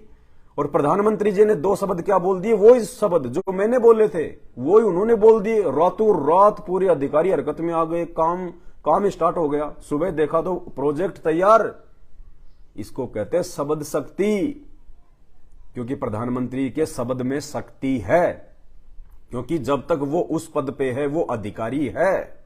इसी प्रकार संत बहुत हैं, मुसलमान धर्म में भी बहुत सारे आपको जो है वो धर्मगुरु मिलेंगे, हिंदू धर्म में भी बहुत मिलेंगे, सब धर्मों में मिलेंगे। लेकिन पूर्ण संत केवल एक ही होता है जिसके शब्द में शक्ति होती है। तो भैया जब ऊपर जाएंगे ना धर्मराज के दरबार में, अपने वो कर्मों का हिसाब जब वहां पे होगा, उस समय केवल संत रामपाल जी के ही शब्द काम करेंगे। पूरी सृष्टि में संत रूप में केवल संत रामपाल जी के, और किसी धर्मगुरु के काम नहीं करेंगे। अरे जो खुद जो बकरे खाते हैं, मुर्गे खाते हैं धर्मगुरु, उनकी कहां से परमात्मा सुनेगा। तो आज इस धरती पे वो शब्द शक्ति वाला पूर्ण संत केवल संत रामपाल जी है। और मैं ये नहीं देखता कि मेरे वीडियो देख के हजारों लोग समझ जाएं, लाखों लोग समझ जाएं, क्योंकि समझना तो उनको है जिनके भाग्य में होगा। और मैं किसी का भाग्य नहीं बना सकता जबरदस्ती, मैं केवल जानकारी दे सकता हूं। तो मेरे वीडियो देख के, मान लीजिए मेरा एक वीडियो बनता है एक दिन में और हजारों लोग उसको देखते हैं, लाखों लोग उसको देखते हैं, मैं ज्यादा उम्मीद नहीं करता, बिल्कुल भी ना, मुझे कोई टेंशन है। मैं सिर्फ ये सोचता हूं कि अगर एक व्यक्ति भी, चाहे वो हिंदू है, चाहे मुसलमान है, चाहे जैनी है, चाहे बौद्ध है, चाहे सिख है, चाहे ईसाई है, एक व्यक्ति जो इंसान है, उस व्यक्ति ने यदि संत रामपाल जी के यदि सत्संग सुनना शुरू कर दिया तो मुझे बड़ी खुशी है कि मेरा वीडियो बनाने का मकसद पूरा हो गया। मैं लाखों लोगों के लिए नहीं करता, मैं हजारों के लिए नहीं करता। यदि रोजाना एक व्यक्ति को भी मेरे वीडियो यदि सही रास्ता दिखा रहे हैं, उसको उसकी वास्तविक मंजिल तक उसको पहुंचा रहे हैं, जिस चीज के लिए, जिस महान संत के सत्संग सुनने के लिए, जिस महान संत से नाम उपदेश लेके भक्ति करने के लिए पूरे विश्व को जो ये मानव शरीर प्राप्त हुआ है, यदि वो व्यक्ति अपने उस लक्ष्य की ओर धीरे धीरे आगे यदि वो बढ़ रहा है, एक व्यक्ति एक वीडियो देख के, मुझे बड़ी खुशी है, बहुत खुशी है। मुझे उसका कितना वो क्रेडिट मिलेगा आप लोगों को आइडिया भी नहीं है। एक कसाई से 1 करोड़ गाय छुटवाने का पुण्य मिलता है। एक व्यक्ति को उसको उसके मानव जीवन का मकसद याद दिला दो, उसको पूर्ण संत की ओर मोड़ दो, आपको वो पूर्ण संत, वो परमात्मा, वो अल्लाह आपको वो क्रेडिट देगा क्या? जैसे कोई व्यक्ति 1 करोड़ गाय कसाई से छुड़वा के यदि वो किसी को दान कर दे, उसको कितना पुण्य मिलेगा? उतना पुण्य यदि आप एक व्यक्ति को संत रामपाल जी के सत्संग सुनने के लिए प्रेरित करते हैं, इतना पुण्य आपको मिलेगा। और जिस व्यक्ति ने वो सत्संग सुनना शुरू कर दिया, भाई उसके तो भाग्य की कोई काउंटिंग नहीं है, कोई काउंटिंग नहीं है उसके भाग्य की। लाखों करोड़ों जन्म प्राप्त करके वो जो ये छोटी साधनाएं जो करता आया है, उस साधना से अव्वल लाभ उसको केवल संत रामपाल जी के सत्संग सुनने मात्र से मिलने शुरू हो जाएंगे। अगर उसके घर में कोई दुख, कोई परेशानी, कोई संकट, कोई रोग, यदि कोई बीमारी है, कोई तकलीफ है, कोई तंगी है, ये गारंटेड बात है, आप 1 महीने संत रामपाल जी के सत्संग निष्पक्ष भाव से, ये नहीं कि मेरे घर में दौलत आ जाए, मेरे घर में धन आ जाए, फिर वो भी अंतर्यामी है, सबका बाप है, वो आपकी सोच को जानता है, जो मन में जो सोच आपके जो उठ रही है उसको। आप केवल 1 महीने इस भाव से उनके प्रवचन सुनिए कि देखता हूं वास्तव में जैसा इनके विषय में बोला जा रहा है क्या वैसे ही है, क्या इनके विचार सभी धर्मों के प्रति, भक्ति और भगवान के प्रति वैसे ही हैं जो इनको बोला जा रहा है, क्या वास्तव में इनकी वाणी में कोई असर है? 1 महीने आप रोजाना जब भी आपको समय मिले, कम से कम 1 घंटा रात को खाना खाने के बाद कान में ईयरफोन लगा के सुन लो भाई। अगर आपके घर वाले नहीं पसंद करते हैं, ईयरफोन लगा के सोते समय, कौन सा खाना खाते ही बेड पे जाते हमारी को नींद आ जाती है, 1 घंटा आधी घंटा संत रामपाल जी के सत्संग सुनो, ध्यान से निष्पक्ष होके। भूल जाओ आप कि आप हिंदू हैं, आप मुसलमान हैं, आप जैनी हैं, आप बौद्ध हैं, आप सिख हैं, आप ईसाई हैं, आप कौन सी जाति से हैं, संत रामपाल जी जेल में हैं या बाहर हैं, आप कितने बड़े अधिकारी हैं। भूल जाओ, अपने आप को मिट्टी समझो, मिट्टी, कि मैं मिट्टी हूं और ये शरीर मिट्टी है, इसका कोई भरोसा नहीं, पता नहीं सुबह नींद से उठ पाऊंगा या नहीं उठ पाऊंगा, मेरी कोई औकात नहीं है। देने वाले ने मुझे सांसें दी हैं, देने वाले ने मुझे शरीर दिया है। माँ बाप तो केवल जो है माँ बाप तो केवल माध्यम बने हैं, माँ बाप ने पैदा नहीं किया इंसान को। ये फैक्ट्री माँ के पेट में उस परमेश्वर ने बनाई है। माँ बाप की 2 पानी की बूंद से, रज और बीरज से इंसान पैदा नहीं होता। ये भूल है हमारी। एक रोबोट बनाने के लिए वैज्ञानिकों को लाखों करोड़ों रुपए बर्बाद करने पड़ते हैं, बड़ी बड़ी फैक्ट्रियां लगानी पड़ती हैं और सालों साल वो रिसर्च करते हैं। उसके बाद एक ढंग का रोबोट भी नहीं बना पाते। वो ढंग का रोबोट भी, वो भी यूं चलेगा, यूं ढंग की आवाज भी नहीं आती उसकी, वो भी आज तक वो सक्सेस नहीं हो पाया। और ये अल्लाह, ये परमात्मा, ये खुदा, ये भगवान, वो कबीर देव जो आज संत रामपाल जी के रूप में हैं, उन्होंने ऐसी फैक्ट्री बना दी।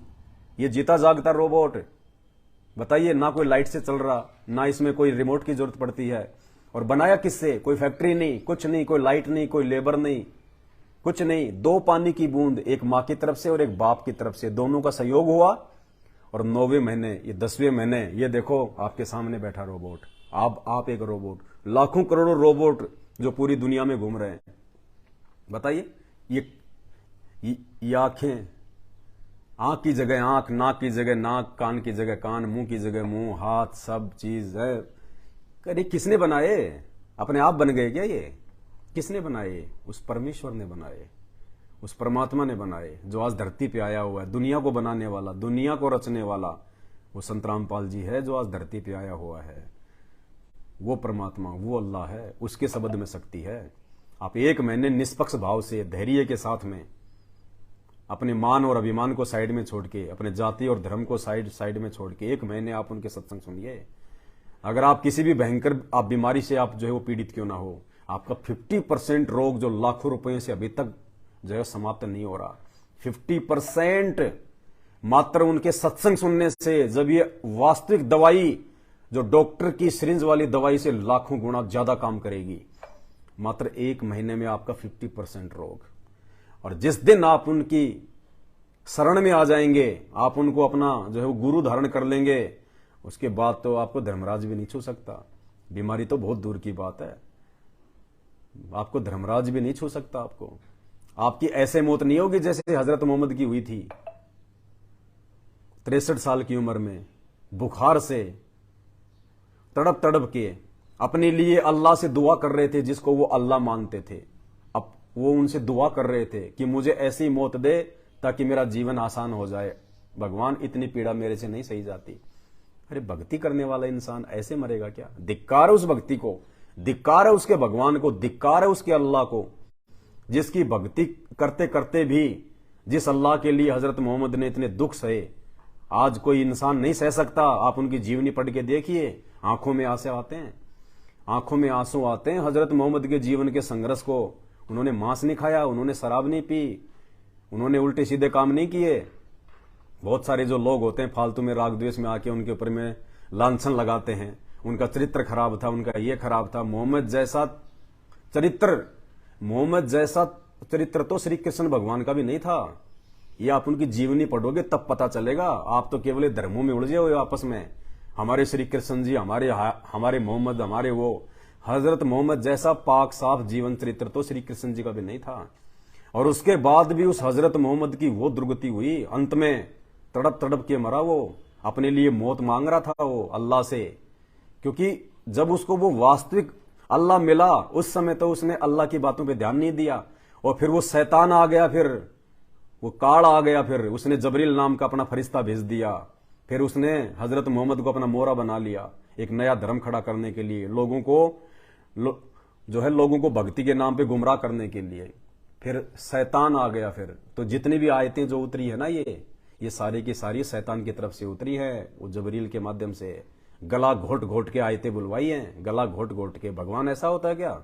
दिखाएंगे आपको थोड़े दिनों में। भगवान ऐसा होता है क्या? अल्लाह ऐसा होता है? अल्लाह प्यार से समझाता है या फिर वो गला घोट घोट के समझाएगा अल्लाह? उनके ऊपर जितनी भी आयतें उतरी हैं वो कैसे उतरी है बताइए। जब हीरा की गुफा में, काबा के पास में जो हीरा का जो पहाड़ था, जो गुफा थी, जहां पे वो जाके वो बैठा करते थे, और जहां पे वो जबरील नाम का देवता आया है, उसने वो कैसे आयतें उतारी? गला घोट घोट के, डर गए, कांप गए, पूरे पसीनम पसीना हो गए हैं। बोला पढ़, बोला मुझे नहीं पढ़ना था, मैं तो अनपढ़ हूं। फिर उनका वो गला घोटा कि पढ़, बोला मुझे नहीं पढ़ना आता, फिर गला घोटा, पढ़, मुझे नहीं पढ़ना आता। ऐसे उनको याद करवाई आयतें। घर आए तो अपनी बीवी से कहा कि मुझे उड़ा दो, डर लग रहा, पूरा शरीर कांप रहा, पसीना पसीना। भगवान मिलता है तो डर लगता है क्या? अरे हमें यदि हमारा बाप मिले तो हमें खुशी होगी या फिर डर लगेगा? हमारा बाप यदि सालों साल बाद यदि विदेश से आ रहा है तो, और बच्चे को मालूम पड़े कि उसका बाप आ गया, वो अपने बाप के लिए दौड़ेगा, उसको प्यार करेगा, बाप भी उसको प्यार करेगा, बाप उसके लिए अच्छी अच्छी वो चीजें लाता है? और भगवान वो तो बापों का बाप है। और भगवान यदि किसी व्यक्ति को मिले और उस व्यक्ति की बुखार चढ़ जाए, उसको पसीना पसीना आ जाए, उसको डर लग जाए कि ये जाए यहां से, ये चले जाए मेरी आंखों के आगे से, वो शैतान था, भगवान नहीं था, अल्लाह नहीं था, शैतान था। आपको हजरत मोहम्मद की जीवनी से बताएंगे।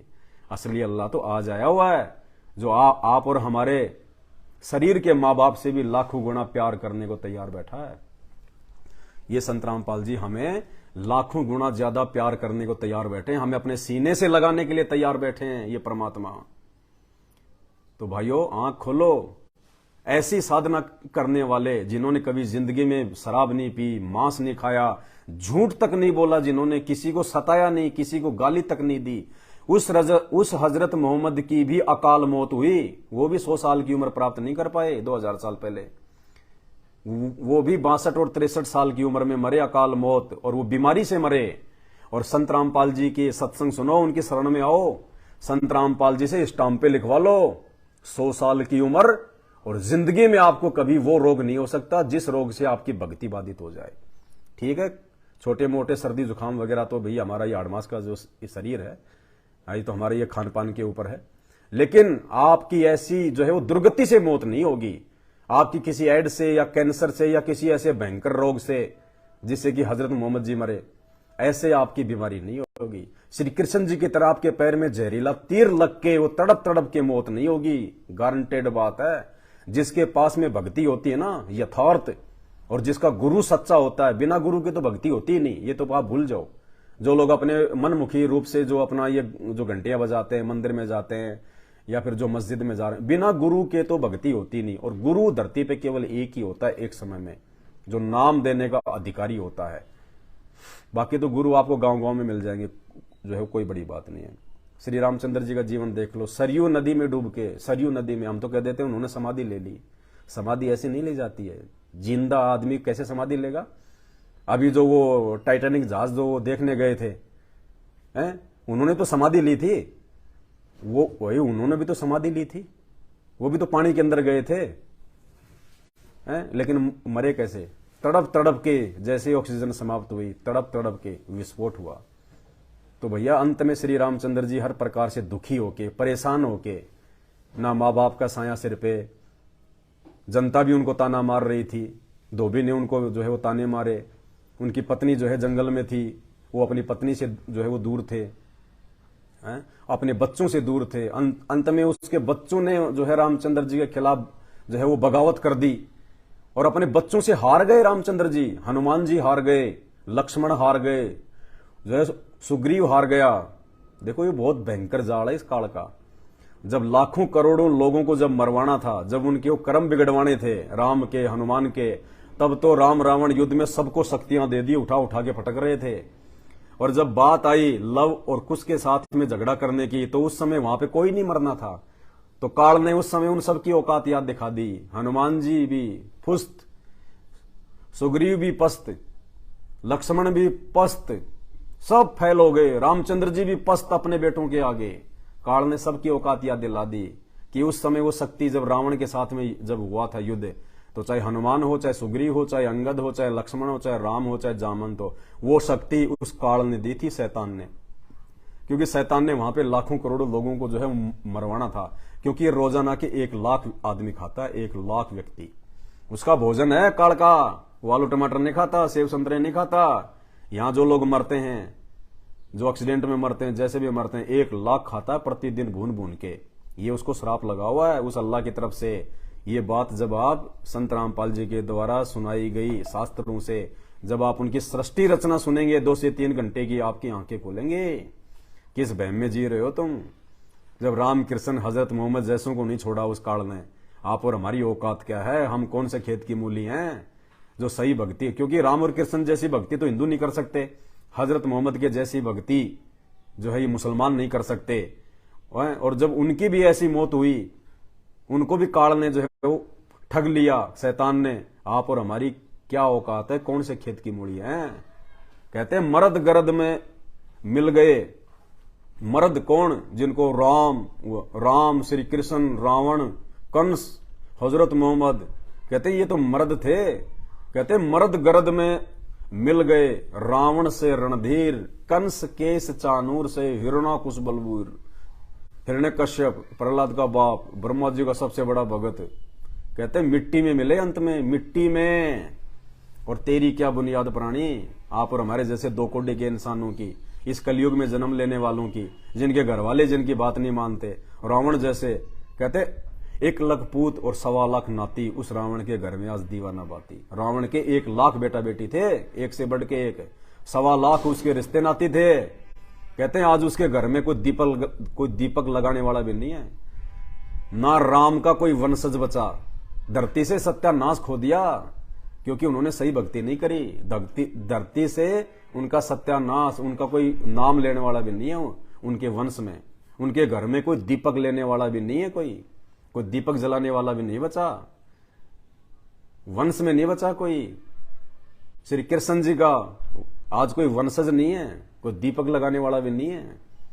रावण का वंश समाप्त, कंस का वंश समाप्त, हिरण्यकश्यप का वंश समाप्त,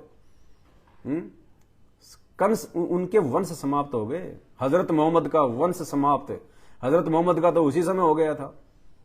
बताओ, भक्ति करते करते मुसलमान धर्म के सबसे बड़े धार्मिक व्यक्ति, और उनकी आंखों के सामने उनके 3 बेटे मर गए। 3 बेटों की मौत, उनके 3 ही बेटे थे, तीनों बेटों की मौत हजरत मोहम्मद की आंखों के सामने। बताइए वो बाप कैसे सुखी हो सकता है जिसके 3 ही बेटे और तीनों बेटे उसकी आंखों के आगे मर जाएं। बताइए उस भगवान ने क्या सहारा दिया हजरत मोहम्मद को, उस भक्ति ने क्या सहारा दिया हजरत मोहम्मद को। अरे हम हॉस्पिटल में जाते हैं, क्यों जाते हैं? रोग कटवाने के लिए, डॉक्टर के पास में रोग कटवाने के लिए जाते हैं, और इलाज करवाते करवाते भी यदि मौत हो जाए, रोग यदि और बढ़ जाए, तो क्या फायदा उस डॉक्टर का, क्या फायदा उस दवाई का, क्या फायदा दिया आपको उस दवा ने, उस मेडिसिन ने, नकली। तो इसी प्रकार भक्ति करते करते भी, मुसलमान धर्म में तो सर्वश्रेष्ठ भक्ति हजरत मोहम्मद की थी। जब उस हजरत मोहम्मद की भी ऐसी मौत हुई और उसकी आंखों के सामने उसके 3 बच्चे, तैयब, ताहिर और कासिम, 3 बच्चे थे उसके, 3 बच्चे उसकी आंखों के सामने मर गए। बताओ कहां चला गया था वो अल्लाह, कहां था वो भगवान।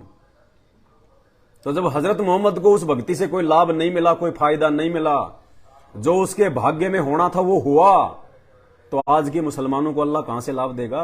तुम तो इतने कर्म बिगाड़ रहे हो अपने, इतने जानवर खा रहे हो, इतनी झूठ बोलते हो, इतने 2 नंबर के काम करते हो, तुम्हारा कौन वारिस है? कहते हैं बकरी पाती खात है, वाकी काडी खाल। बकरी क्या खाती है? पत्ते, घास खाती है, बेचारी शाकाहारी है, मांस को सूंघती भी नहीं है बकरी। कहते हैं बकरी पाती खात है और उसकी काडी खाल।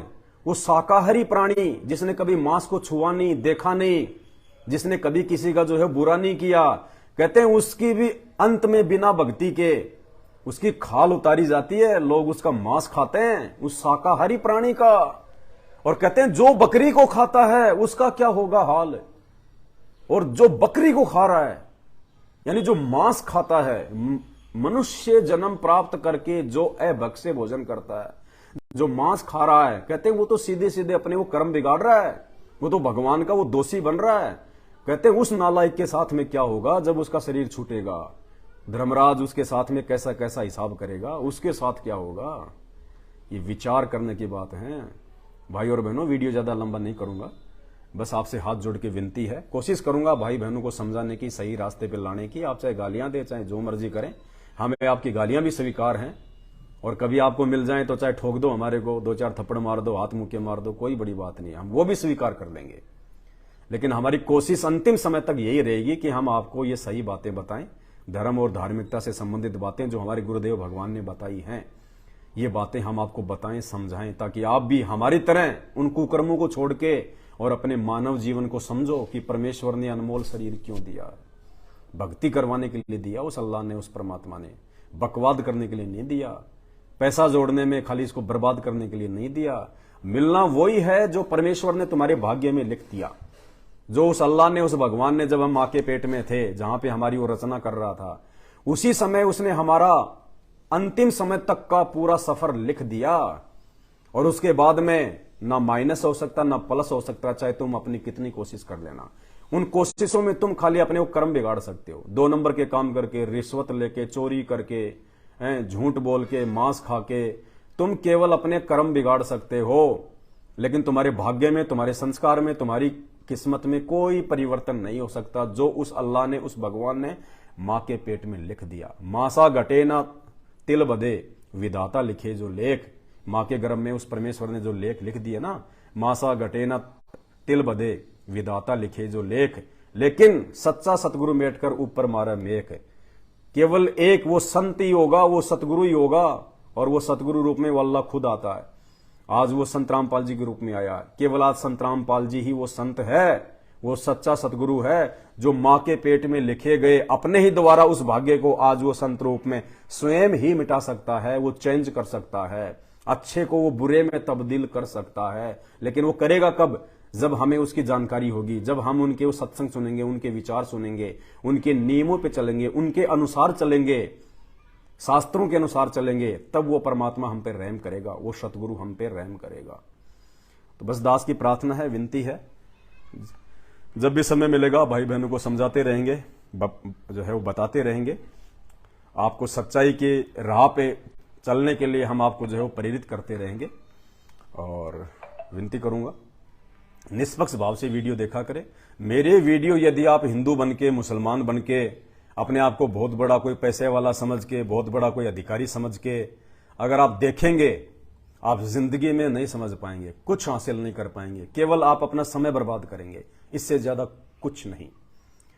बाकी आपकी मर्जी है, आपकी मौज है। सच हम आप तक पहुंचाते रहेंगे, बताते रहेंगे। मानना है ना मानना आपके संस्कार पे, आपके भाग्य पे है। कहते हैं सकल पदार्थ है जग माही, और भाग बिना नर पावत नाही। सकल पदार्थ है इस संसार में, भगवान भी है, भक्ति भी है, सब कुछ है यहाँ पे। लेकिन जिसके भाग्य में नहीं है ना, उसकी आंखों के सामने से वो चीजें ओझल हो जाती है, वो प्राप्त नहीं कर पाएगा, वो निर्भागी आदमी होता है। तो देखते हैं कितने लोग भाग्यवान हैं जो संत रामपाल जी के वचन सुन के, उनके सत्संग सुन के यूट्यूब पे।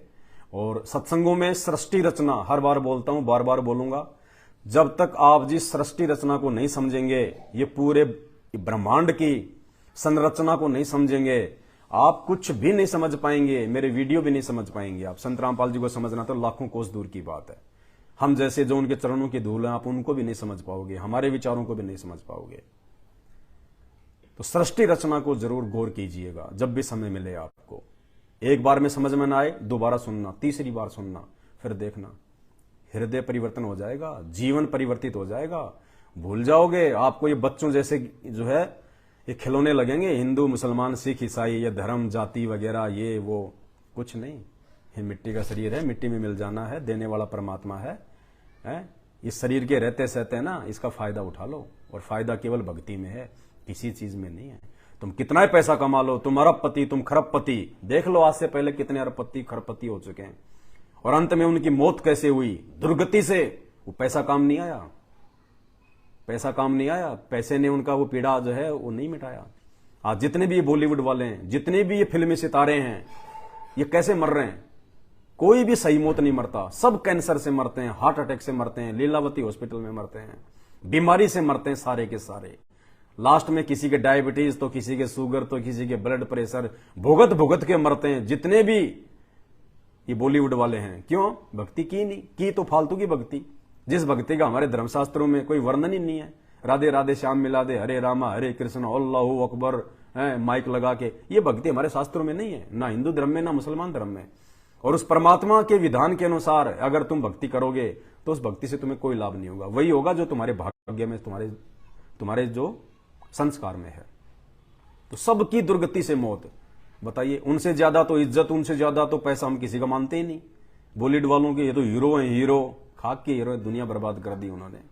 उल्टी सीधी फिल्में बना बना के काल्पनिक बातों पे, काल्पनिक कथाओं पे बढ़ा चढ़ा के डेकोरेशन, हार श्रृंगार, हैं ये आजकल का जो भी ये पहनावा है, ब्याह शादी में, फंक्शन में जो भी ये दिखावा है, जो फालतू का ड्रामाबाजी है, सब ये बॉलीवुड की देन है। तो इनकी मौत और कैसे होगी? जिन्होंने पूरी दुनिया बिगाड़ दी, जिन्होंने समाज को बिगाड़ दिया, जिन्होंने बच्चों को बिगाड़ दिया, इनकी मौत कैसे होगी? इनकी मौत तो इससे भी ज्यादा दुर्गति से होनी थी। और देख लीजिए जितने बड़े बड़े लोग हैं सबको देख लीजिए आप। इस दुनिया में जो व्यक्ति संत रामपाल जी की भक्ति से महरूम है, जो संत रामपाल जी की भक्ति से दूर है, आज से पहले तो भले उसकी मौत ठीक ठाक हो गई हो, हाँ 84 में जाने से तो नहीं बच पाएगा बिल्कुल भी हो, चाहे मौत चाहे उसकी अच्छी हो जाए, क्योंकि 84 से तो और गधे कुत्ते सुअर से तो संत रामपाल जी की भक्ति बचा सकती है। दुनिया में दूसरा कोई विकल्प, कोई तरीका, कोई ऑप्शन है ही नहीं। और एक बार आप संत रामपाल जी की शरण में आ जाओ, फिर देखो आप वो हीरो बन जाओगे। ये बॉलीवुड वाले हीरे तो आपके आगे फीके पड़ेंगे, फीके। आने वाले समय में लोग इनको दुत्कारेंगे, रुक जाओ थोड़ा समय, ज्यादा समय नहीं है। जनता साक्षर है, आज की पीढ़ियां सोचने समझने में माहिर हैं। भगवान धरती पे आ गया, वास्तविक ज्ञान दे रहा है, और ये ज्ञान पूरे विश्व में फैलेगा बहुत थोड़े समय में। पूरे विश्व में धरती पे केवल एक ही संत बचेगा, संत रामपाल, एक ही, इन्हीं का ज्ञान चलेगा। और इन्हीं की अध्यक्षता में आने वाले बहुत ही थोड़े समय में पूरा विश्व भारत का जो है वो गुलाम बनेगा। भारत का गुलाम, गुलाम का मतलब भारत को देख के अपना शासन व्यवस्था चलाएगा। संत रामपाल जी की अध्यक्षता में ये देश विश्व गुरु बनेगा, धर्म गुरु बनेगा। पूरे विश्व का संचालन संत रामपाल जी के आदेश से होगा। ये भले तुम्हें मजाक लग रही है बातें ये, लेकिन ये हकीकत है, क्योंकि हमारे को संत रामपाल जी ने भविष्य दिखा रखा है, भविष्य। ठीक है, और ज्यादा बात नहीं करूंगा, क्योंकि अभी आप भक्ति और भगवान से बहुत दूर हैं, इसलिए आपको ये बातें डाइजेस्ट नहीं हो पाएंगी, आप इन बातों को नहीं पचा पाओगे। क्योंकि हजरत मोहम्मद जिस समय कहा करते थे कि रात को मेरे को जबरील आया था और मेरे को ऊपर लेके गया था, मैं मूसा से मिला, मैं जबरील से मिला, हैं, मैं सभी जो है नबियों से मिला, मैंने सभी नबियों को जो है वहां पे मैंने नमाज पढ़ाई। तो जो उनके जो दुश्मन थे ना, वो कुरैश, वो मजाक करते थे कि ये देखो, हाँ ये देखो मजाक कर रहा है, मूर्ख बना रहा है, सरेआम मूर्ख बना रहा है, रातों रात ये ऊपर भी जो है वो जाके आ गया।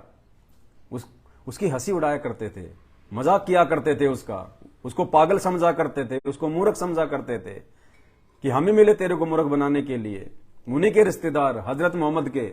जबकि हकीकत थी परमात्मा के लिए तो सेकंडों का काम है। जैसे रात को हमारे को सौपन आ जाते हैं, अब सौपन में हम लोग अमेरिका पहुंच जाते हैं। बताओ वैसे आप जा सकते हो क्या अमेरिका? 2 मिनट में अमेरिका आप जी जा सकते हो क्या अपने शरीर को लेके? लेकिन सौपन में रातों रात आप अमेरिका पहुंच जाते हो। इसी प्रकार वो जबरील नाम का वो देवता, वो फरिश्ता, उस काल के आदेश से, उस शैतान के आदेश से हजरत मोहम्मद को ऊपर लेके गया था, जहां पे सभी नबियों की जमात थी, जहां पे हजरत मोहम्मद ने सभी नबियों को जो है नमाज पढ़वाई थी। तो भाई और बहनों, ज्यादा नहीं बोलूंगा, वरना आपको जो है उल्टी होनी शुरू हो जाएगी, आप डाइजेस्ट नहीं कर पाओगे। ये डाइजेशन आपका उसी समय ठीक होगा जब आप संत रामपाल जी के सत्संग सुनना शुरू करेंगे। धरती पे दूसरा कोई विकल्प नहीं है। और आएगा एक समय, आप देख लेना, अगर प्यार से आ जाओगे, ज्ञान समझ के आ जाओगे तो बहुत अच्छी बात है। अगर ज्ञान से और प्यार से नहीं आए तो आने वाला समय इस प्रकृति का है, रौद्र रूप दिखाएगी, भयानक रूप। उस समय हाथ जोड़ जोड़ के आओगे, नाक रगड़ रगड़ के आओगे, रो रो के आओगे, ऊपर हाथ करके आओगे। बस इससे ज्यादा कुछ नहीं कहूंगा। बाकी वीडियो तो समय समय पे बनाता ही रहूंगा, जैसी परमात्मा प्रेरणा करेगा। मुझे कोई शौक नहीं है कि आप मेरे इसको आप बहुत सारे जमल की मेरे फॉलोवर हो जाओ, लाइक करो, नहीं। हम लोग वीडियो पब्लिसिटी के लिए नहीं बनाते, भाड़ में जाए पब्लिसिटी, थूकते हैं हम पब्लिसिटी के ऊपर। ना मैंने अपने चैनल को कोई मोनेटाइज करवा रखा है, और ना कभी जिंदगी में इसको मैं मोनेटाइज में करवाऊंगा, क्योंकि हम यूट्यूब के लिए काम नहीं करते, हम किसी के गुलाम नहीं है, हम संत रामपाल जी के गुलाम हैं। संत रामपाल जी के ज्ञान को फैलाने के लिए, उस पूर्ण अल्लाह की जानकारी देने के लिए हम वीडियो बनाते हैं, और उसके लिए हमारे को यूट्यूब से भीख मांगने की जरूरत नहीं है। हम भाई बहन आपस में मिलकर अपना खर्चा उठाते हैं, हम किसी के आगे हाथ नहीं फैलाते। हम उस परमात्मा के बच्चे आपस में मिलकर, आपस में एक दूसरे के सहयोग से जो भी खर्चा होता है हम उसको पूरा करते हैं। हम यूट्यूब के भिखारी नहीं है, हम यूट्यूब के गुलाम नहीं है जो सारा दिन इधर उधर भटकेंगे 20-25 मिनट का वीडियो फालतू की बातों पे। किसी चाय की दुकान पे खड़े हो गए तो वीडियो बना दिया, देखो भैयो हैं ये जो है चचा जान की चाय की दुकान है, यहाँ की चाय बहुत फेमस है, आप भी कभी आइए तो चाय पीजिए। आपने वीडियो देखा 20 मिनट का, क्या मिला आपको? जिंदगी में आपने कभी उस तरफ जो है वो जाना नहीं। आप चले गए तो आपको ध्यान ही नहीं आएगा कि यहां पे कोई चाय की दुकान है, और चाय पी ली तो क्या मिल जाएगा आपको? सिर्फ आपका समय और पैसा बर्बाद करवा रहा है वो शैतान, इस प्रकार के फालतू की वीडियो बनवा के। दुनिया भर के लोग जो आज के लिए छोटे छोटे जो वीडियो बना के डालते हैं ना, पैसों के लिए, पब्लिसिटी के लिए, पैसों के लिए। उन नालायकों को यह नहीं पता कि वो अपना खुद का जीवन बर्बाद कर रहे हैं, अपना समय बर्बाद कर रहे हैं। लाखों करोड़ों लोग जो उनको देखते हैं, 20-20 मिलियन, 15-15 मिलियन, बताओ उन फालतू की, उन बकवास की चीजों को तो मिलियन लोग देख रहे हैं। और यहां आपको जो भगवान की जानकारी दी जा रही है, जो सही जानकारी दी जा रही है, जिससे आपका भला ही भला है, आपको नुकसान की 0% भी कोई गुंजाइश नहीं है, यहां पे थोड़े बहुत लोग देख पाते हैं, और उनमें भी हंसी मजाक। इसीलिए आने वाले समय में ये प्रकृति चुन चुन के बदला लेगी, और उस समय प्रकृति कहेगी जिस समय तेरे को जागरूक किया जा रहा था, जिस समय तेरे को आगाह किया जा रहा था, जिस समय तेरे को जगाया जा रहा था, उस समय तो तू जो है गालियां निकाल रहा था, दांत निकाल रहा था। फिर देखना क्या हाल होगा। रातों रात जैसे तुर्की में भूकंप आया, लाखों लेमरी प्रकृति, लाखों। अगर उस अजाब से बचना चाहते हो, अगर उस दोजक की आग से बचना चाहते हो, अगर उस आने वाले विनाशकारी समय से बचना चाहते हो, संत रामपाल जी के वीडियो समय रहते सुनना शुरू कर दीजिए, और उनसे दुआएं कीजिए कि हे परमेश्वर, हे परमात्मा, रहम बख्शो, हम तो इतने कुकर्मी हैं, हमने तो इतने कुकर्म कर दिए जिनकी कोई गिनती नहीं है। जब आप उनके सत्संग सुनोगे तब पता चलेगा। तो विचार करो इन बातों पे, वरना रोगे सिर पे हाथ रखे। ना माँ बचाएगी, ना अब्बू है, ना बुआ, ना चाचा, ना रिश्तेदार, ना पैसा, ना नेता, ना कोई नहीं काम आएगा। अंत में तुम्हारे वो कर्म तुम्हारा हिसाब करेंगे। तो भैया अच्छे कर्म कर लो। अच्छे कर्म करने की प्रेरणा दुनिया में केवल संत रामपाल जी के सत्संग और उनके भगत दे सकते हैं। दूसरा माइकलाल कोई धरती पे नहीं है। दूसरा अगर कोई बात आपको अगर बताएगा, उसकी बातों का आप पे कोई असर नहीं होगा, क्योंकि वो खुद वैसा नहीं है। वो केवल पैसों के लिए, पब्लिसिटी के लिए झूठे प्रवचन दे रहा है, जीव का दुरुपयोग कर रहा है। बाद में नरक में ठोका जाएगा, जीव उसकी काटी जाएगी, कोई फायदा नहीं। बचो इन सब चीजों से और परमात्मा के सत्संग सुनना शुरू कर दो। अगर आप उचित समझो तो वीडियो को शेयर करो, लाइक करो, अन्यथा कोई दिक्कत नहीं है। हाथ जोड़ के प्रार्थना करूंगा, वीडियो सुनते रहो। कहते हैं, एक वाणी है ना रहीमदास जी की कि करत करत अभ्यास के और जड़मती होत सुजान, रस्सी आवत जात है सिल पर पड़त निशान। तो धीरे धीरे आपके समझ में आने लगेंगी ये चीजें, एक बार में नहीं समझ में आएंगी। वो रस्सी जब एक बार उस पत्थर से जब वो गुजरती है तो वो निशान नहीं छोड़ती, लेकिन बार बार बार बार बार बार वो पत्थर पे निशान डाल देती है। तो अभी आपको मेरी बातें समझ में नहीं आ रही है, अभी आपको संत रामपाल जी का ज्ञान भी इतना जल्दी समझ में नहीं आएगा, थोड़ा सा आपको अटपटा लगेगा। लेकिन जब आप सुनते रहेंगे, लगातार अभ्यास करेंगे, सुनते रहेंगे, ऐसी लकीर छोड़ देगा, दुनिया का कोई दूसरा ज्ञान आपके कानों को अच्छा नहीं लगेगा। ये वो अमृत ज्ञान है। बस इसी के साथ आज की वीडियो को एंड करता हूं। कोई गलती हो तो क्षमा करना, आप सबका छोटा भाई हूं, नादान हूं। बंदी छोड़ सतगुरु रामपाल जी भगवान की जय हो।